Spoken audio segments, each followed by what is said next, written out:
Subscribe कीजिए हमारे channel को और बेल आइकॉन को दबाइए हमारी लेटेस्ट वीडियो सबसे पहले देखने के लिए।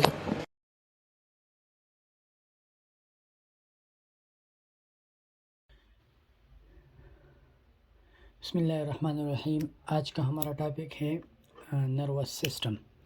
तो फर्स्ट ऑफ़ ऑल हम ये डिस्कस करेंगे कि नर्वस सिस्टम के हमारे पास दो पार्ट्स है, एक है सेंट्रल नर्वस सिस्टम और एक है पेरिफेरल नर्वस सिस्टम। तो सेंट्रल नर्वस सिस्टम में हमारे पास आएगा brain and spinal cord, and peripheral nervous system में हमारे पास आएंगे sensory peripheral nervous system and motor peripheral nervous system. तो सबसे पहले हम ये डिस्कस करेंगे कि सेंट्रल नर्वस सिस्टम का क्या काम क्या है। ठीक है, तो ये इस तरह है कि ये हमारे साथ जितनी भी इंफॉर्मेशन होती है इन्वायरमेंट की और इंसान की बॉडी में अंदर जितने भी वेसल जो इंफॉर्मेशन होती है उसको ब्रेन में लाते हैं, वहाँ पे इसके इंटीग्रेट होते हैं, फिर वापस मोटर की थ्रू वहाँ पे उस पर रिएक्शन होता है। तो मतलब इंग्लिश में इस तरह इसका हम डेफिनेशन करेंगे कि it should take the information from the environment and all part of the body. बस इसका जस्ट सिंपल इस तरह इसका क्या हो गया, इसका डिफिनेशन हो गया। सबसे पहले हम आएंगे पेरिफेरल नर्वस सिस्टम में। ठीक है, तो पेरिफेरल नर्वस सिस्टम में ये जो मैंने आपको एक एक डायग्राम दिया ताकि टाइम बहुत ना लें। तो ये एक है पेरिफेरल नर्वस सिस्टम हमारे पास अंदर है, जिसमें दो टाइप्स, एक है मोटर पेरिफेरल नर्वस सिस्टम और एक है सेंसरी पेरिफेरल नर्वस सिस्टम। ठीक है, फर्स्ट ऑफ ऑल हम डिस्कस करेंगे sensory peripheral nervous system, PNS इसको मतलब शॉर्टली कह सकते हैं। तो अब हम आएंगे, इसमें है एक है स्पेशल सेंसेशन और दूसरा है जनरल सेंसेशन। तो अगर आप नाम से भी देख ले तो पता लगता है कि स्पेशल और जनरल। स्पेशल का मतलब है कि एक स्पेसिफिक, एक ख़ास। तो स्पेसिफिक का डिफिनेशन हम इस तरह करेंगे कि it generate specific part of the body. For example हम इस तरह आई फॉर एग्जांपल। इसके अलावा आपकी जो वेजनल सिस्टम है, इसके अलावा जो हेयरिंग सिस्टम है, टेस्टिंग है, ये स्पेशल है। मतलब हम सिर्फ आई के थ्रू देख सकते हैं, हम तो एयर के ज़रिए तो हम देख नहीं सकते। जिस तरह एयर की तरह हम सुनते हैं तो आई के थ्रू हम नहीं सुन सकते। तो ये स्पेशल हो गए। ठीक है, फिर हम आएंगे जनरल सेंसेशन। जनरल सेंसेशन में हम आएंगे तो ई बाई इसके एग्जांपल है विजन मतलब आई, टेस्ट मतलब आपकी जो टंग है, हेयरिंग, इक्विलिब्रियम। ये दोनों ये वेस्टिबुलर सिस्टम है और ये कोक्लियर सिस्टम से इसका मतलब रिलेटेड है। और ये पोजीशन भी आपकी जो बॉडी का पोजीशन है, सेरेब्रम भी इसमें कंट्रोल करती है और आपकी जो बॉडी का फ्लूइड है वो भी इसमें रोल अदा करती है। ठीक है, अब हम आएंगे इसके जो जनरल सेंसेशन है। तो जनरल सेंसेशन का डेफिनेशन तो इस तरह होगा कि it generate many part of the body, it generate many part of the body. तो इसमें जो जनरल सेंसेशन है इसके हमारे पास फिर आपस में दो पार्ट है, एक है सोमैटिक सेंसेशन और दूसरा है वेसरल सेंसेशन।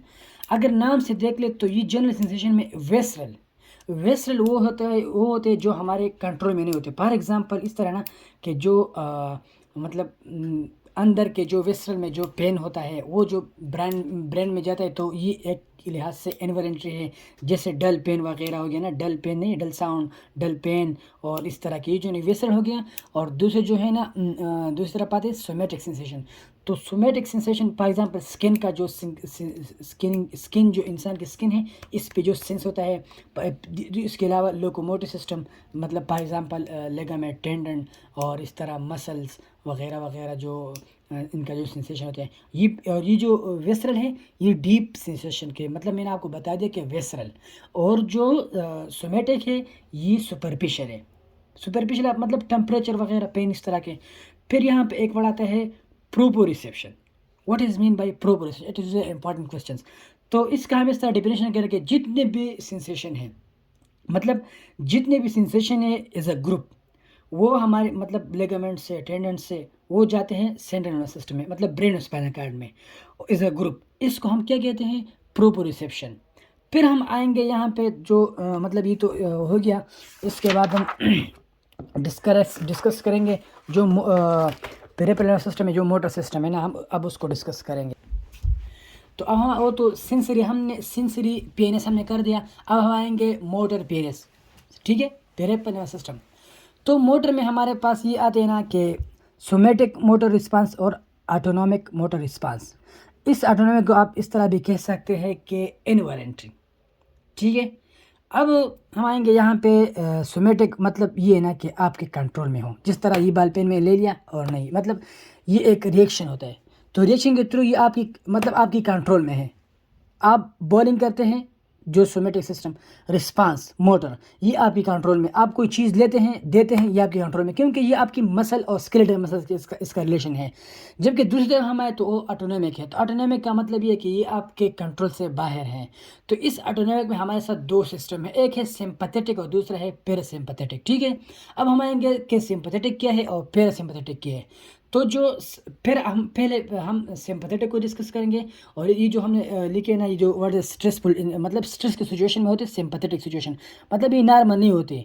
फॉर एग्जांपल, आप स्ट्रेस में होते हैं, आप पे कुछ बर्डन है, कोई टेंशन वगैरह है, कोई रनिंग में है, तो उस सिचुएशन में क्या आपके साथ होगा। ठीक है, तो हम यहाँ पे डिस्कस करते हैं। एक तो ये होगा आपके साथ कि जब आप स्ट्रेसफुल में है तो आपका सिंपैथेटिक नर्वस सिस्टम मतलब काम करेगा, और इसमें आपका डाइजेशन क्या होगा, स्लो होगा। क्योंकि अगर यहाँ पे आपका डाइजेशन हाई होगा तो इजीली आपका मतलब जो सिस्टम है अदर्स, वो नहीं काम करेगा, आपकी ब्लड फ्लो कम होगी स्केलेटल मसल में, तो आप भाग नहीं जा सकते। आपके पास आपके पीछे एक बंदा मतलब दौड़ रहा है, आपको पकड़ रहा है, या आपके पीछे कुत्ता आ रहा है, तो आप क्या करेंगे, भागेंगे ना। तो इसमें आपका डाइजेशन स्लो होगा और आपकी जो हार्ट बीट वो ज़्यादा होगा, ये इन्वॉलंटरी भी होगा। ठीक है, फिर आएंगे वेसल डायलेशन। वेसल डायलेशन इसलिए होगा क्योंकि आपकी जो ब्लड की सप्लाई है वो मसल में ज़्यादा हो, ताकि आप मतलब भागने में आपको हेल्प दे, आपकी जो स्केलेटल मसल है वो ज़्यादा मतलब आप भाग जाए। इसके अलावा हम इसके जो मुकाबले में पैरासिम्पैथेटिक, नॉर्मल सिचुएशन, जब आप नॉर्मल हो तो नॉर्मल में क्या होगा, इसके उल्टा आप ले लें। फॉर एग्जांपल, आप मतलब नॉर्मल सिचुएशन तो आपका डाइजेशन क्या होगा, डाइजेशन ज़्यादा होगा, तेज़ होगा, क्योंकि मेटाबॉलिज्म रेट आपका ज़्यादा होगा। आप जो फूड खाते हैं उसमें जो मेटाबॉलिज्म होता है, जो एनर्जी आपको जो एनर्जी मिलती है, तो इसमें क्या होगा, नॉर्मल सिचुएशन में आपकी डाइजेशन ज़्यादा होगी।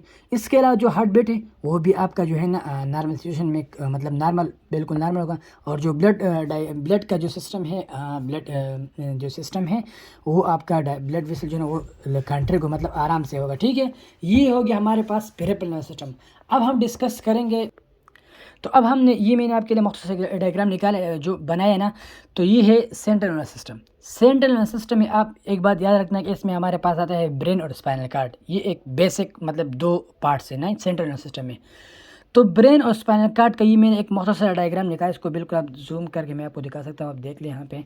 तो ये ब्रेन है, ठीक है, और ये स्पाइनल कार्ड है, मतलब यहाँ से लेके यहाँ तक ये आपका ये स्पाइनल कार्ड है।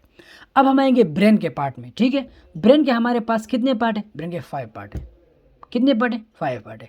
सबसे पहले हम आएंगे पोर ब्रेन, फिर हम आएंगे मिड ब्रेन, फिर हम आएंगे हाइंड ब्रेन। ठीक है, अब पोर ब्रेन को हम दूसरा नाम क्या कह सकते हैं, प्रोडेंसेफालन। ठीक है, अब प्रोडेंसेफालन के अंदर दो पार्ट आएंगे, एक है टीलेंसेफालन और दूसरा है डायरेंसेफालन। इसके डिटेल इंशाल्लाह बाद में आपको नेक्स्ट लेक्चर में इंशाल्लाह तफसील मिलेंगे, लेकिन ये जस्ट आपको एक मतलब रिव्यू के तौर पे है कि ये नाम है। इंशाल्लाह फिर आप ये डिटेल में दूसरे लेक्चर में इंशाल्लाह आपको मिलेगा।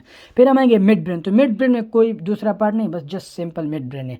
फिर हम आएंगे हाइंड ब्रेन को हम बोलते हैं रोबेंसेफालन, और इसके दो पार्ट है, एक है फोन और दूसरा है मेडुला, जिस तरह के मेटासेफालन एंड माइलेनसेफालन। ओके, लास्ट पार्ट जो हमारे पास है नर्वस सिस्टम का, स्पाइनल कॉर्ड।